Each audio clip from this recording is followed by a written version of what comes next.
Balance and whole vibrations. Welcome to another beautiful, resplendent episode of Well Versed in Reserve. Today is August 22nd. It's a beautiful day, a relaxed day, very serene. Weather is beautiful here in Portland, Oregon. I felt the urge to record an episode right now and really just speak from the heart and from the mind and kind of, dissect some philosophies that have kind of internally stirred within me these last couple of years and share it with everybody and kind of get some feedback on if others resonate or if, they refute it or if they contest it. That's the whole purpose of Well Versed in Reserve. Whole purpose of Well Versed in Reserve is to challenge every concept, is to challenge the thoughts and to think deeper together, and not to push ideologies and push our beliefs onto each other and our concepts and be just so, cruel and dogmatic, closed-minded. It's about really just opening up and asking the proper questions to where that we may find a common ground. Perhaps that may happen. And 99% of the time with knowledge, it always reverts back to some type of foundation, some type of principle that connects that essence to it, the substance to whatever knowledge it is that is being given. So, and find that building block. That's the whole purpose of Well Versed in Reserve. Is what is the knowledge? What is the building block of all information that we can never refute? That is absolute to this day. So, but once again, man, I love y'all. I love life. It's thankful to be here. Such a blessing to be alive. Such a blessing to be free. And such a blessing just to speak and to live as just a human, as a spirit in a material experience. It's really truly a blessing. But today I wanted to ask the simple questions and expand further on what is a soul, what is spirit, what is energy, what do these terms mean to you? Scientifically, what does it mean? Internally, what does it mean? Interpersonally, how do you experience spirit and soul? Intrapersonally, meaning self to self, how do you experience soul? And these are questions that I'm not sure, I can't really say and measure how many other people ask this question, how many other people care to know these things. And there may be some type of criticism that comes from well-versed, that's projected towards Well-Versed TV, that you talk about things that don't matter, talk about things that aren't profitable, talk about things that, people just, it's all theory and there's really no guaranteed answer to it. However, that is the purpose of spirituality. That is like the love of it, the harmony of spirituality and knowledge seeking, is that it's always a pursuit, it's always a chase somehow, in some way, that we're trying to dig deeper, we're trying to figure out some type of connection between what we're saying, some type of logic. And I don't think that just because things are still trivial, not trivial, but things are still mysterious, and it doesn't always bring some type of resolution to solve some type of understanding. But it's the fact that there was intention brought upon the willingness to find some type of truth, to find some type of knowledge.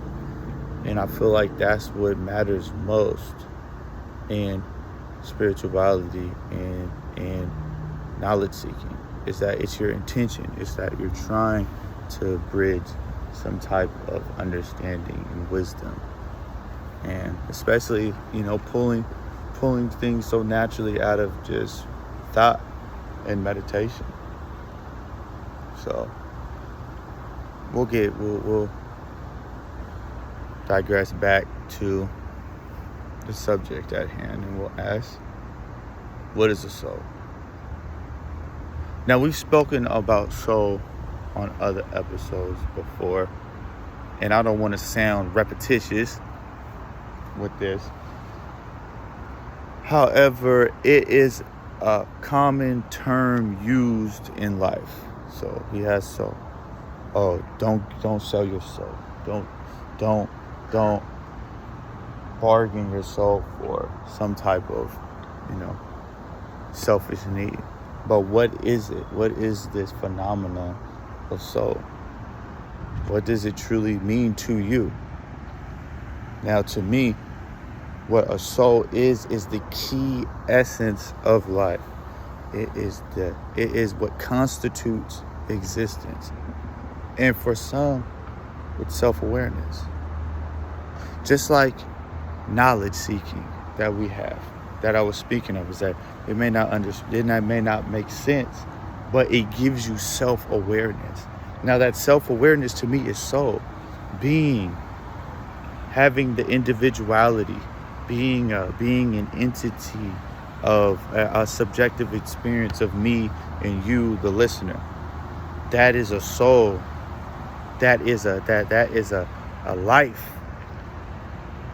So, if we all have life, we all have soul, we all have self-awareness, which gives us this life, gives us this subjective experience. If we have that, what is spirit? Is spirit soul? Is spirit and soul synonymous? Is the question. Now, for me, spirit is akin to energy. Energy, scientifically, in physics, is an incessant motion. Now, my main description, or my best analogy and understanding of energy, is when one is in a meditative state and you're so tailored to your body, your soul, your consciousness, your self-awareness is so in tune to your breathing that you feel like this static, you feel like this wavy just aura, this motion around you, to where it's not wind, it's not air or an element, it's beyond it. It's like an electricity around you that you can feel as you're centered, your soul, your consciousness is centered into your body. So that to me is energy that we feel, that incessant motion, especially when you're in a sleep paralysis or when you're about to go to sleep and you feel like this constant rush, like this fleeting feeling. That to me is energy. You really, really being in tune with energy. So the definition of spirit in my text, in my narrative of life, my perspective, is energy. And that our spirit is the energy that we have given at every moment in this life. And energy comes in many forms of phenomena. Energy comes as thoughts. Energy comes as emotions. Energy is emanated as intention and will. Energy is emanated as dreams. Excuse me. Now, if there is different frequencies of energy, which is proven in science, different hertz, different vibrations of this energy, so our bodies can naturally fluctuate. It can naturally give off different vibes, literally different vibrations, different wavelengths of high and low, or maybe balanced frequencies. So with that being said, if the soul is the self-awareness which is the pilot of the soul, being the pilot of our spirit. Now, as a system, now thinking in a system and as a system, that captain, that driving of soul in the vehicle of spirit or energy is how we have control of our subjective experience, and how our destiny is merely not external but internal, because we are the vehicle of this spirit. Now, the spirit is naturally programmed, or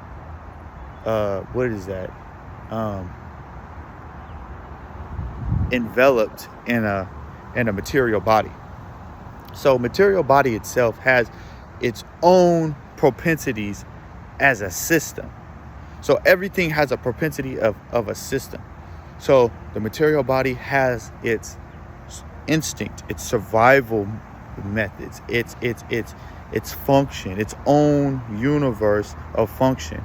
And within its own universe of function comes the instinctual of fears and desires and survival. And the survival comes with the appetites, the sexual cravings to reproduce and procreate and do all these things and continue. These are genetically encoded within the material structure. Now, genetically encoded within the material structure is the vehicle, which is the soul, and the vehicle, which is the spirit, and then the soul, which is the pilot. So there is a trifecta, which is the triangle of existence at play, to where that there are so many different functions in parts of our body, which are physical body, which is your mental, emotional body, and which is your spirit body. So mental and emotional bodies are actually, they coincide, but there are nuances within it, and it has its own function. And the material body does surmount the emotional body. So don't get it mistaken. They are very, very, very synonymous, and they can function vicariously. However, the mental body has a jurisdiction, is a bit more judicious over the emotional body. Now, this is where we will get into it, is that with these different spheres of ourselves, one can supersede the other and can open ourselves up as a vessel for energies, external energies, into our body, into our universe, our aura, our personality. However, really thinking back on the definition, my personal definition of soul. My personal definition of soul is, like I said, self-awareness, the being, the controller, the aware, the living controller, the self-awareness of volition. So through this conscious willpower that we have, through this experience, this subjective experience, there are means to lose your soul. There is ways in this life as a subjective experience to where you will not have control over yourself. You will not be vigilant. You will no longer be observant of what you are doing. And that is what it truly means to be soulless. And it's very easy to be soulless. And the way that people become soulless are through emotions.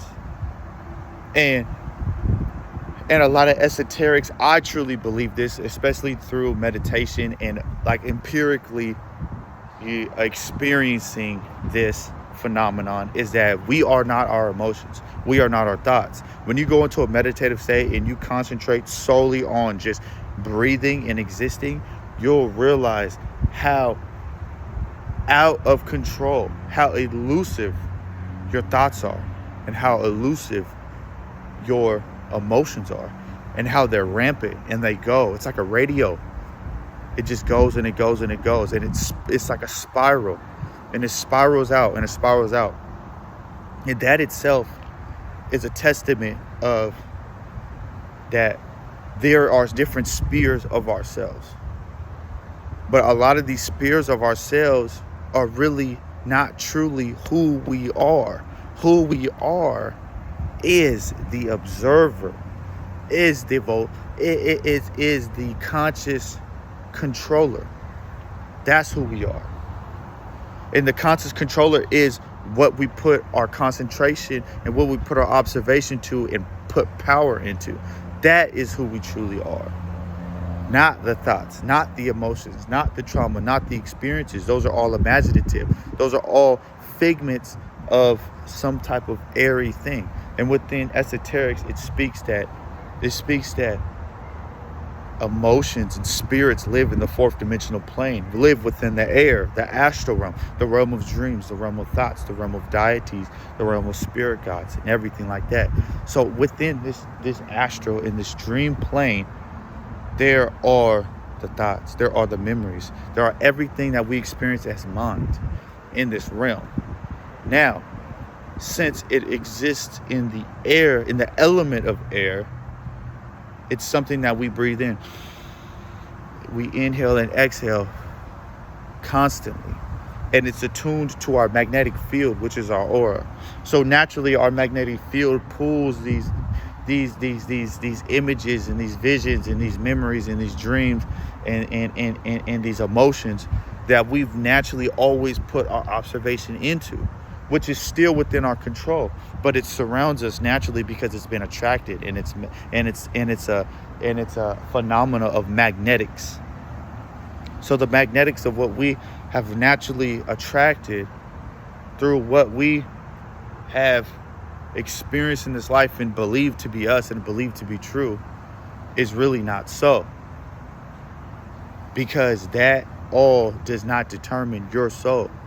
But what can determine your soul is how we respond to emotions, how self-aware we are to emotions, because that is what it means to be emotionless.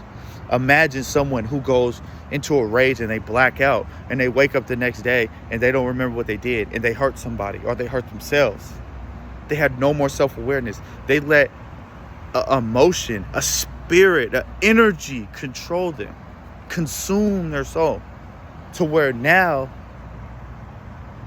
they don't know what happened, how it happened, why it happened. It just happened because they were no longer conscious. They were no longer aware. So that is something to be very, very careful of in this world. It's what are you giving yourself awareness of?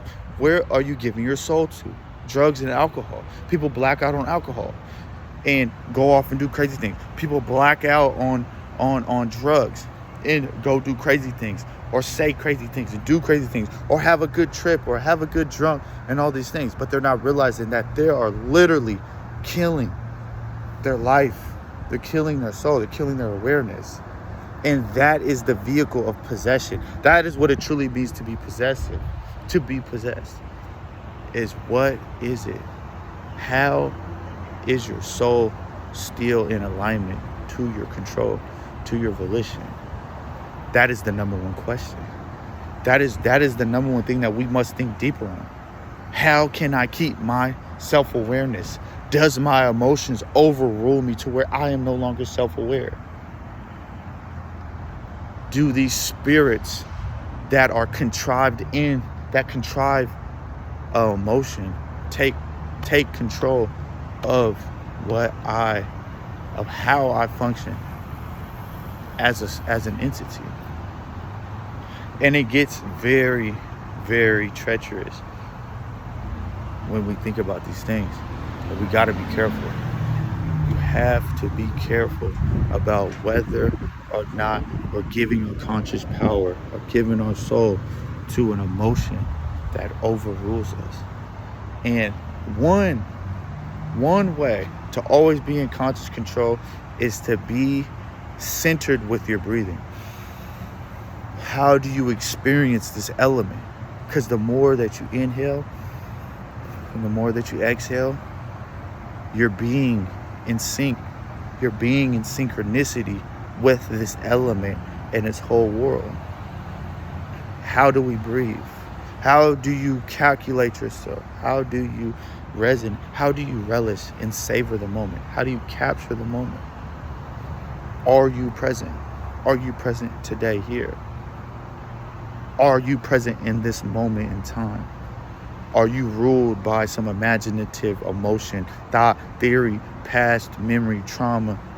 Or are you fully present in breathing and at full acceptance and releasing the pain and suffering that the body naturally will give as a response? Because earlier, as was spoken, it's a trifecta. And these different spheres of ourself can overlap, or one can pull too much to one side and one can pull too much to the other, and we'll find ourselves imbalanced and we find ourselves soulless. We find that our self-awareness is compromised and we're no longer able to be the most sovereign that we can. And these are things that I feel that I ruminate deeper on, because I remember those times when I'm sitting in solitary confinement thinking to myself and hearing these thoughts and hearing all these emotions and really, really grasping my sanity in the most wretched, morbid place. But I had to find that separation of observation, that separation of power and control, because I knew that if I let my emotions and if I let my heart hurt so hard and let my emotions run so hard, I would lose it. I would be in a manic excited state for so long that I would lose my mind. It would eventually evolve into some type of schizophrenia, and I knew that would happen. So I had to breathe. I had to capture the moment. I had to accept that pain. I had to. And when I accepted the pain, I was gifted with a connection to just some understanding. I was gifted with a connection to an intuitive force, an intuitive energy that was giving me understanding by simply capturing that moment. And these are things that we can expand deeper on later and ask questions and explore later on. But for right now, the key principle, the key message of this is that how are you the steerer, the driver of your spirit, the vehicle, the driver of the vehicle of your spirit? How are you navigating within your body? How are you navigating within your emotions? How are you navigating within your thoughts and within your memories? How? What would you need to do to work on more self-awareness, more self-discovery? Thinking deeper like this and coming to conclusions and having this introspection is an intrapersonal growth that will guarantee take place. It's an alchemy that will happen. It's a mixture of energies that produce a phenomenal, golden, precious result. Guaranteed. The only thing that's holding one back is oneself. The only one that can do this introspection is yourself. And it happens naturally by simply asking natural questions.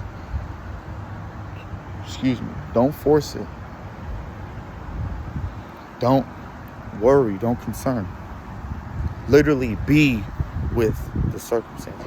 Be with the scenarios, the mental scenarios, the emotional scenarios, because that's what they are. They're skits until you have put your observation into it, and now it actualizes. You have to be the ruler. Kriya Shakti. That is an amazing concept within Hinduism. Power of thought. It goes to show, and we will speak on the power of thought and the power of imagination, the power of mind later.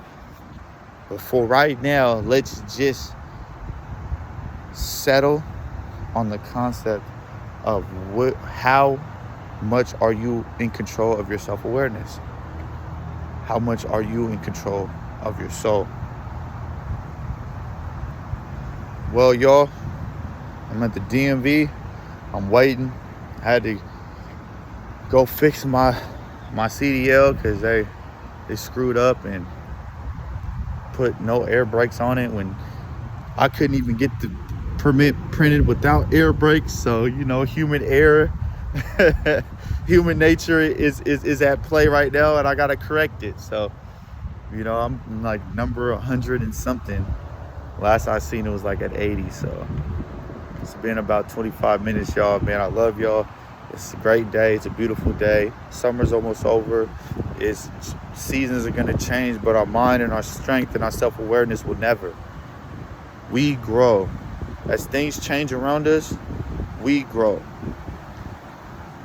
Always. Never stay complacent. Never stay content with not growing, y'all.